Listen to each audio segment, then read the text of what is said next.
Chapter 7. My dinner goes up in smoke. Word of the bathroom incident spread immediately. Wherever I went, campers pointed at me and murmured something about toilet water. Or maybe they were just staring at Annabeth, who was still pretty much dripping wet. She showed me a few more places. The metal shop where kids were forging their own swords. The arts and crafts room where satyrs were sandblasting a giant marble statue of a goat man. And the climbing wall, which actually consisted of two facing walls that shook violently, dropped boulders, sprayed lava, and clashed together if you didn't get to the top fast enough. Finally, we returned to the canoeing lake where the trail led back to the cabins. "I've got training to do," Annabeth said flatly. "Dinner's at 7:30. Just follow your cabin to the mess hall." "Annabeth, I'm sorry about the toilets." "Whatever. It wasn't my fault." She looked at me skeptically, and I realized it was my fault. I'd made water shoot out of the bathroom fixtures. I didn't understand how, but the toilets had responded to me. I had become one with the plumbing.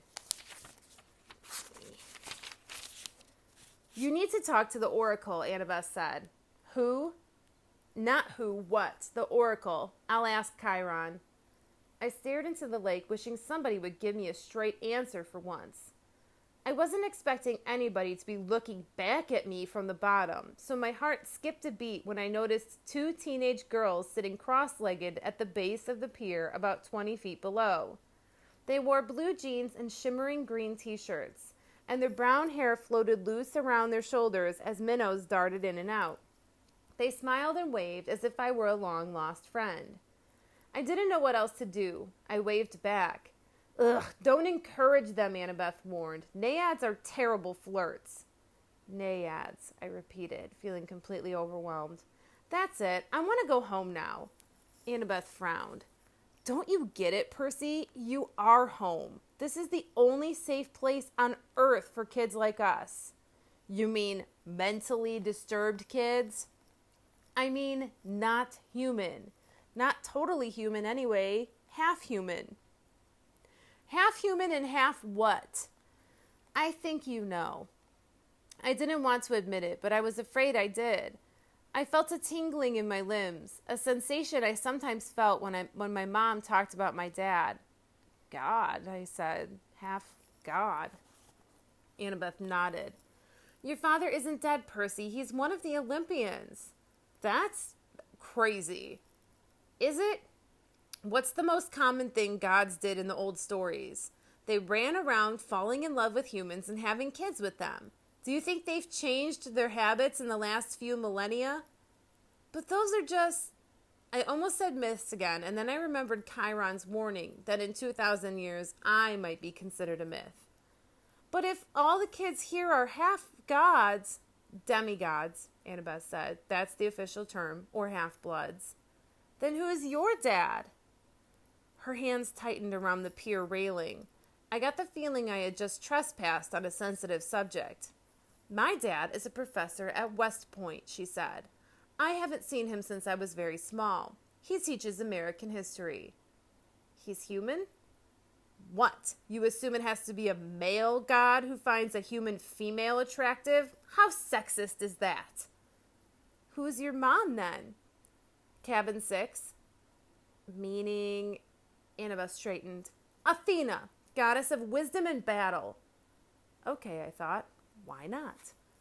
"And my dad..." "Undetermined," Annabeth said. "Like I told you before, nobody knows." "Except my mother. She knew." "Maybe not, Percy. Gods don't always reveal their identities." "My dad would have. He loved her." Annabeth gave me a cautious look. She didn't want to burst my bubble. "Maybe you're right. Maybe he'll send a sign. That's the only way to know for sure. Your father has to send a sign claiming you as his son. Sometimes it happens." "You mean sometimes it doesn't?" Annabeth ran her palm along the rail. "The gods are busy. They have a lot of kids and they don't always... Well, sometimes they don't care about us, Percy. They ignore us." I thought about some of the kids I had seen in the Hermes cabin. teenagers who looked sullen and depressed, as if they were waiting for a call that would never come. I'd known kids like that at Yancey Academy, shuffled off to boarding school by rich parents who didn't have the time to deal with them. But gods should behave better. So I'm stuck here, I said. That's it. For the rest of my life? It depends, Annabeth said. Some campers only stay for the summer. If you're a child of Aphrodite or Demeter, you're probably not a real powerful force. The monsters might ignore you, so you can get by with a few months of summer training and live in the mortal world the rest of the year. But for some of us, it's too dangerous to leave. We're year-rounders. In the mortal world, we attract monsters. They sense us. They come to challenge us. Most of the time, they'll ignore us until we're old enough to cause trouble. Then about 10 or 11 years old. But after that, most demigods either make their way here or they get killed off. A few manage to survive in the outside world and become famous. Believe me, if I told you some of the names, you'd know them. Some don't even realize they're demigods, but very, very few are like that. So monsters can't get in here? Annabeth shook her head. Not unless they're intentionally stalked in the woods or specially summoned by somebody on the inside. Why would anybody want to summon a monster? Practice fights, practical jokes. Practical jokes? The point is, the borders are sealed to keep mortals and monsters out. From the outside, mortals look into the valley and see nothing unusual, just a strawberry farm. So, you're a year-rounder? Annabeth nodded. From under the collar of her t-shirt, she pulled a leather necklace with 5 clay beads of different colors. It was just like Luke's, except Annabeth's also had a big gold ring strung on it, like a college ring. I've been here since I was 7, she said. Every August, on the last day of summer session, you get a bead for surviving another year. I've been here longer than most of the counselors, and they're all in college. Why did you come so young?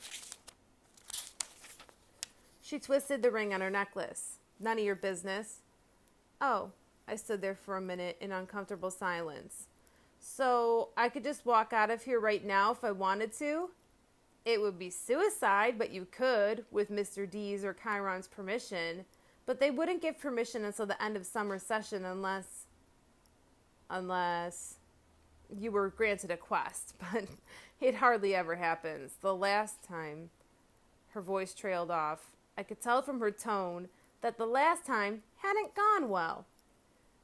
Back in the sick room, I said, when you were feeding me that stuff, ambrosia, yeah. You asked me something about the summer solstice. Annabeth's shoulders tensed. So you do know something. Well, no. Back in my old school, I overheard Grover and Chiron talking about it. Grover mentioned the summer solstice. He said something like, we didn't have much time because of the deadline. What did that mean? She clenched her fists. I wish I knew. Chiron and the satyrs, they knew, but they won't tell me. They know, but they won't tell me. Something is wrong in Olympus. Something pretty major. Last time I was there, everything seemed so normal. You've been to Olympus? Some of us year-rounders, Luke and Clarice and I and a few others, we took a field trip during the winter solstice. That's when the gods have their big annual council. But how did you get there? The Long Island Railroad, of course. You get off at Penn Station, Empire State Building, special elevator to the 600th floor. She looked at me like she was sure I must know this already. You are a New Yorker, right? Oh, sure. As far as I knew, there were only 102 floors in the Empire State Building, but I decided not to point that out. Right after we visited, Annabeth continued, the weather got weird, as if the gods had started fighting. A couple of times since, I've overheard satyrs talking. The best I can figure out is that something important was stolen. And if it isn't returned by summer solstice, there's going to be trouble. This is an important part of the book. Let me repeat that. And if it isn't returned by summer solstice, there's going to be trouble. When you came, I was hoping, Athena can get along with just about anybody except for Ares. And of course she's got the rivalry with Poseidon. But I mean, aside from that, I thought we could work together. I thought you might know something. I shook my head. I wished I could help her, but I felt too hungry and tired and mentally overloaded to ask any more questions. I've got to get a quest, Annabeth muttered to herself. I'm not too young. If they would just tell me the problem. I could smell barbecue smoke coming from somewhere nearby. Annabeth must have heard my stomach growl. She told me to go on and she'd catch me later. I left her on the pier, tracing her finger across the rail, as if drawing a battle plan. Back at Cabin 11, everybody was talking and horsing around and waiting for dinner. For the first time, I noticed that a lot of campers had similar features. Sharp noses, upturned eyebrows, mischievous smiles. They were the kind of kids that teachers would peg as troublemakers.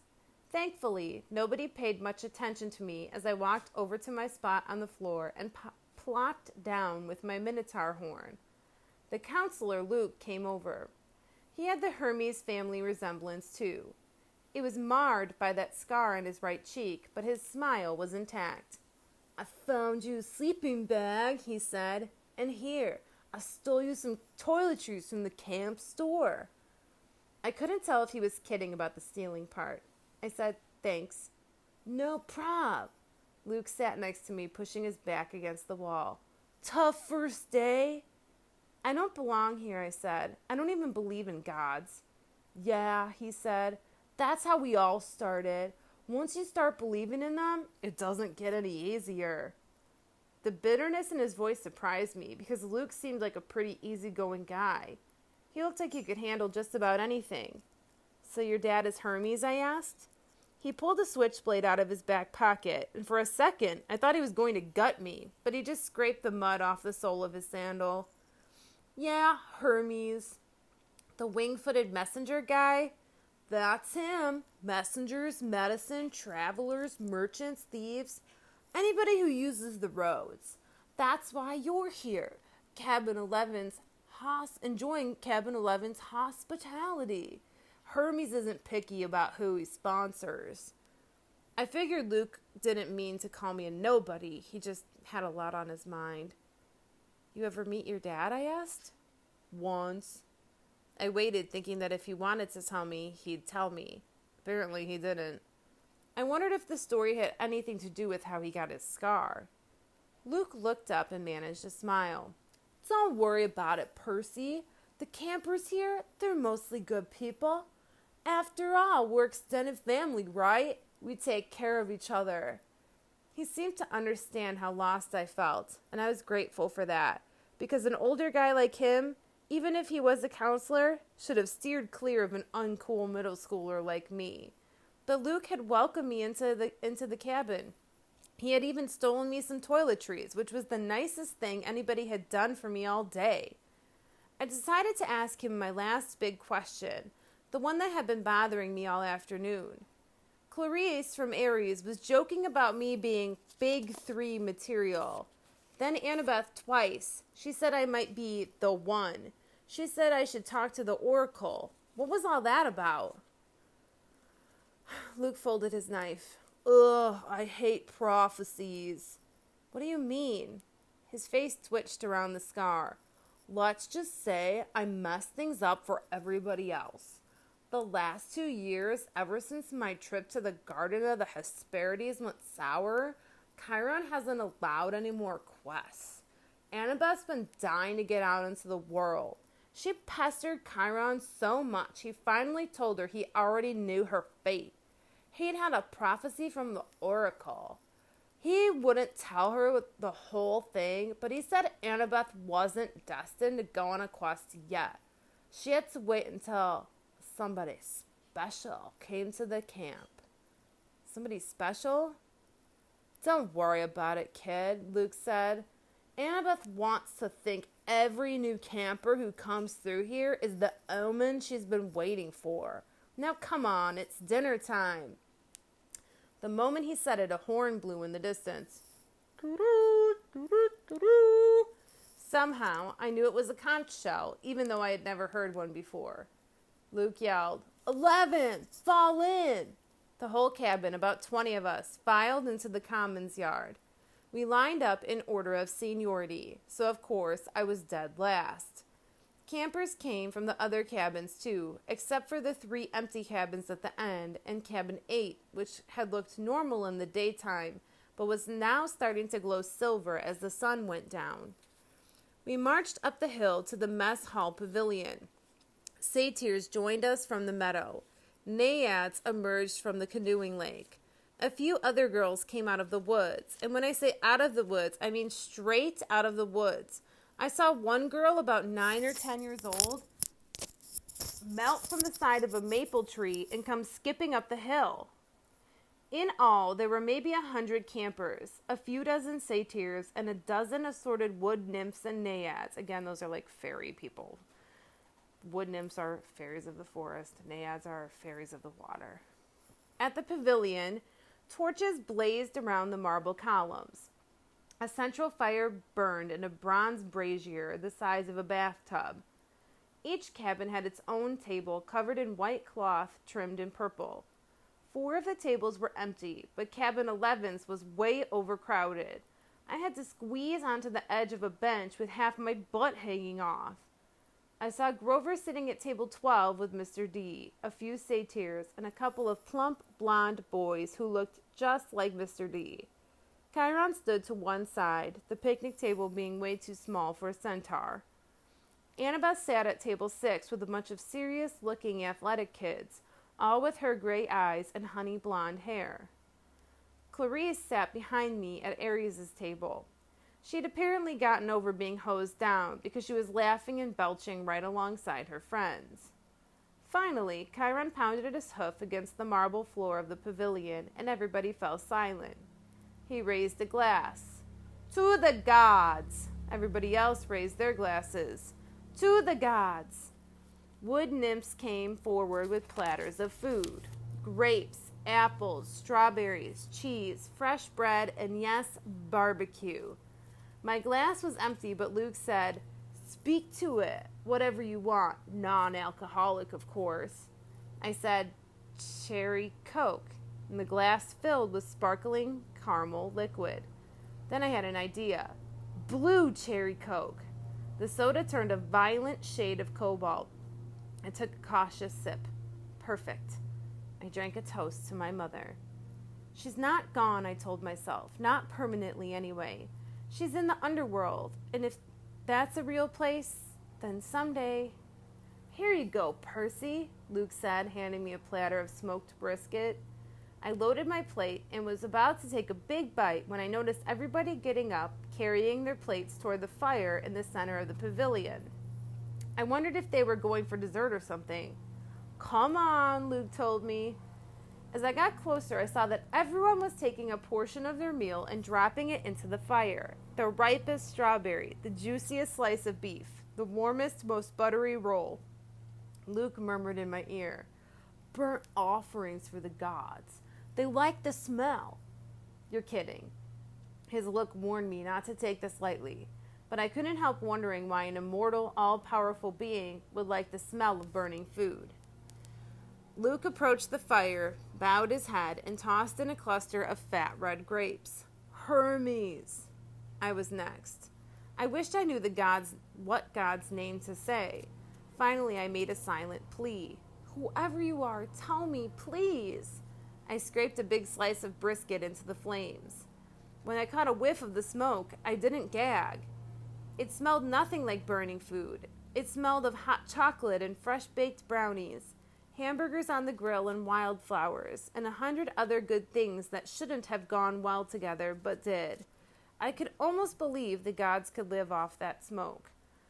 When everyone had returned to their seats and finished eating their meals, Chiron pounded his hoof again for our attention. Mr. D got up with a huge sigh.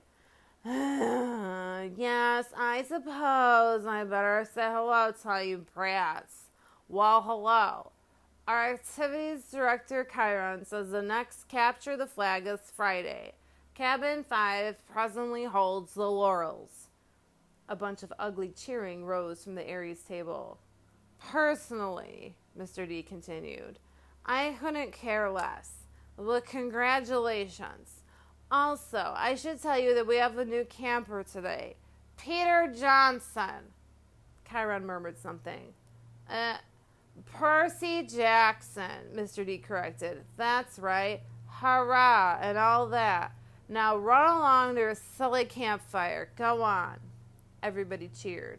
We all headed down toward the amphitheater where Apollo's cabin let us sing along. We sang camp songs about the gods and ate s'mores and joked around. And the funny thing was, I didn't feel that anyone was staring at me anymore. I felt that I was home. Later in the evening, when the sparks from the campfire were curling into a starry sky, the conch horn blew again. Doo, doo, doo, doo, doo. And we all filed back to our cabins. I didn't realize how exhausted I was until I collapsed on my borrowed sleeping bag. My fingers curled around the Minotaur's horn. I thought about my mom, but I had good thoughts. Her smile, the bedtime stories she would read me when I was a kid, the way she would tell me not to let the bed bugs bite. When I closed my eyes, I fell asleep instantly. That was my first day at Camp Half-Blood. I wish I had known how briefly I would get to enjoy my new home.